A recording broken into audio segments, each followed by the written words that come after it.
You're probably saying, ah ha ha ha ha ha, the hubris of the Comics Kid 2099. Not gargoyle, demon, or human can fix something so irredeemably broken as the film I, Frankenstein. And you may be right. This movie is a steaming pile, but we'll see if I can suggest ways it could have steamed less. If you haven't seen it, we open near the end of the 18th century. Frankenstein's monster has killed Dr. Frankenstein and is about to bury him and his journal, which details his process on reviving the dead. Some demons attack the monster. The monster's saved by some gargoyles who work for angels. The gargoyles give the monster, heretofore known as Adam, some weapons that can kill demons. Over 200 years later, some demons attack Adam, drawing him back to civilization. He's kidnapped by the gargoyles, then he's released, then the queen of the gargoyles is kidnapped, then she's released, then the journal is in the hands of the demons, then it's not, then the gargoyles want to kill Adam, then they don't, then it's a happy ending, I guess. The biggest problem with this movie is character motivation and contrivance. When the gargoyles find Frankenstein's journal, we better hide this. We don't want anyone to know God isn't the only one who can create life. Then destroy it. It's not a magic journal. Adam destroys it. Why couldn't the queen? I'd say so the plot can happen, but I'm not sure the plot would change if you got rid of the journal. Anything the demons learned from the journal about how to resurrect corpses, they could have learned by studying Adam. The book mentions Dr. Frankenstein promised to build a she creature for Adam, but that isn't brought up until over halfway into the movie, and it's just as quickly discarded. You don't need the journal, as its presence makes half our characters into complete morons for no reason. Instead of the organization that would be the most keen to see the journal destroyed hiding it, have Adam pocket the journal when he's about to bury Frankenstein. The gargoyles don't know about it. Adam goes into hiding, studies the journal, tries to replicate the process, but fails. Then it can be Adam's fault the journal falls into the wrong hands. In the movie, Adam isn't especially proactive. He reacts to what the gargoyles and the demons do, but he doesn't have much agency of his own. If you did this, the plot is informed by Adam's actions, and not the actions of a queen who plays hopscotch with her decisions regarding Adam and this journal. When the queen first meets Adam, she wants to be friends.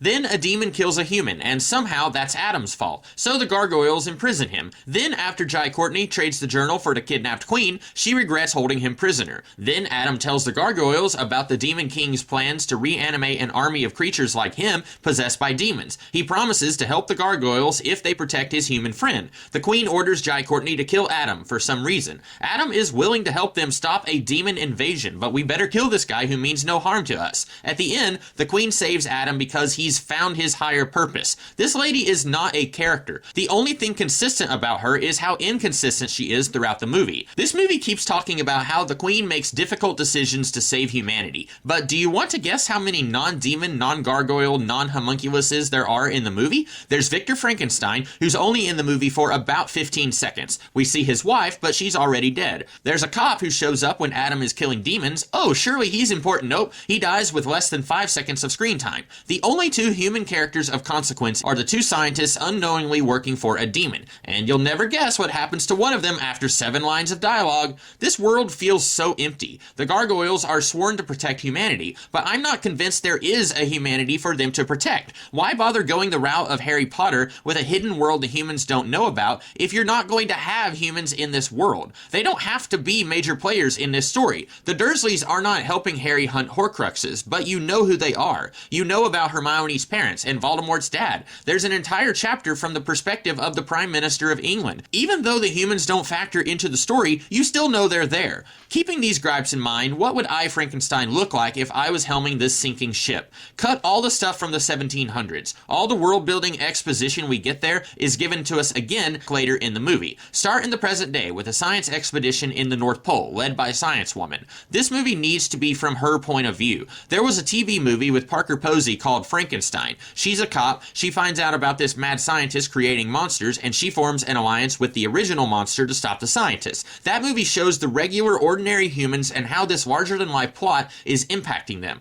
This movie should have done that, but with demons and gargoyles waging a secret war in the background. Science Woman is working for a company researching radical medical treatments, and she and her team eventually find the fabled monster they've all heard legends about, but not frozen in a block of ice like she expected. Before we can make introductions, missions, one of her exploration teammates is a demon in disguise and attacks Adam. There's a fight, Science Woman gets injured. She wakes up, the rest of her team has either scattered or died, the demon is gone, and he's taken the journal. Adam patched up Science Woman, he picked up some medical know-how from his father being a doctor. If you're going to have this friendship that alters Adam's opinion on this war, it needs to get started early in the movie so that we can see these two grow close. It's almost halfway into the movie before they meet, and that's way too late since it only gives them one scene to talk before he's asking the gargoyles to protect her. Adam tells her a little bit about himself, but they're interrupted by a gargoyle. But let's not call them gargoyles, let's call them Nephilim. In the Bible, the Nephilim are the sons of God and the daughters of man. Some interpret that as angels and humans getting it on, so let's use that here.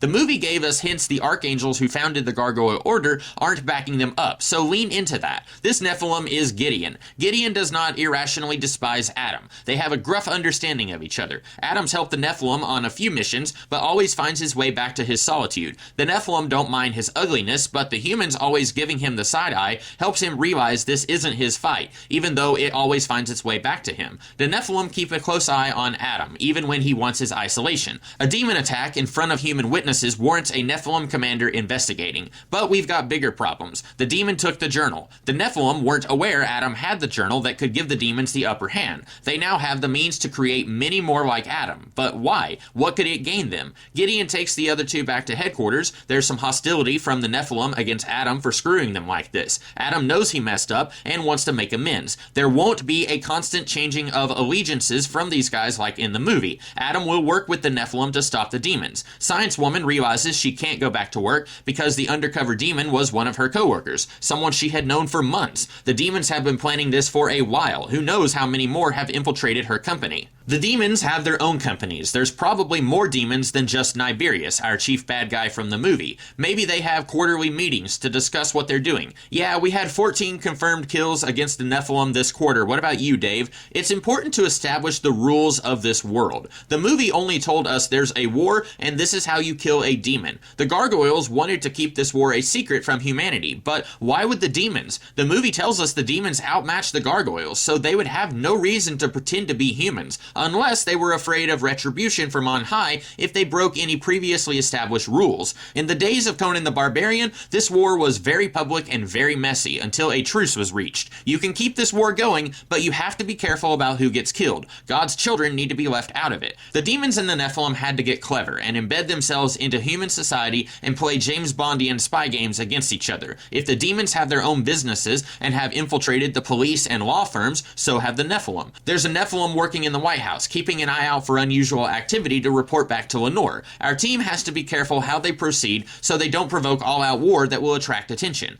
They bring Science Woman along, figuring she might be able to get them into the building quietly. Adam is interrogating one of the demons to find out where the journal is. The demon says, "I have some information you will all want to see." This war has not been as cut and dry as the pawns have been led to believe. Around the time the higher-ups told Lenore and Niberius to leave the humans out of this war, they both came to the same conclusion. We like it on Earth. We don't want to leave. And as soon as one side wins, God or Satan will pull their army off Earth. So by all appearances, we need to earnestly fight this war, but not make any headway. We lose a few Nephilim here, a few demons here, status quo remains stagnant. But the other demons are getting suspicious. It's been millennia. If you can't lead us to victory, maybe one of us can. So Niberius needs to win this war in such a way where he won't be forced away from Earth when the war is done. He wants to create an army like Adam to allow demons to return to Earth. This is to get the upper hand on the Nephilim, but also speak softly but carry a big stick. He wants his demonic boss to take note that Niberius is not to be messed with. If I bother him to come back, he can take a huge chunk of my demonic army away from me and put them under his control on Earth.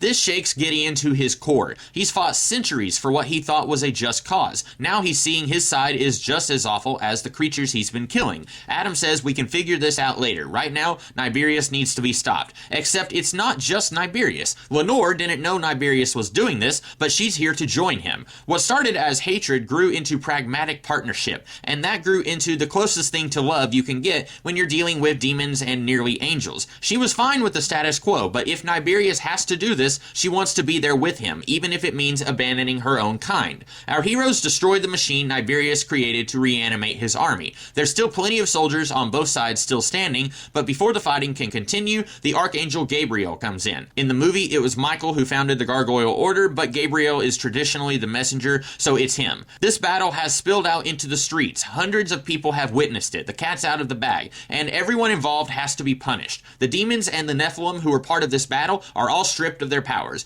Niberius and Lenore are allowed to continue their disgusting little affair for the rest of their now human lives, at which time they will meet their eternal reward at the hands of higher beings who are not too pleased with them. Gideon welcomes this change, as he wasn't sure what he would have done following this battle. Now he can do whatever he wants, away from this war he's wasted his life on. Even though things have changed, there are other demonic factions not led by Niberius, and other Nephilim sanctuaries unaffiliated with Lenore, so Adam suspects there will still be skirmishes. Unofficially, Gabriel gives Adam his new purpose. He's kept to the sidelines of this conflict too long, but as he is technically neither Nephilim or demon, he can play outside the established rules a little bit. If and when someone gets rowdy, Adam will be there to straighten them out. The humans still need someone to watch out for them, someone who isn't solely worried about winning a war. Science Woman decides to go with Adam, since going to literal war against your boss is a good way to lose your job. With her sciencey know-how, she can help Adam as a sort of low-key Q branch on the road. Think of this as Doctor Who, but in one time and one space. Weird immortal guy and human lady off to have adventures. Adam destroys the journal and tells Science Woman he doesn't need it anymore because he doesn't feel alone anymore, if that's the emotional theme you wanted to go with in this movie.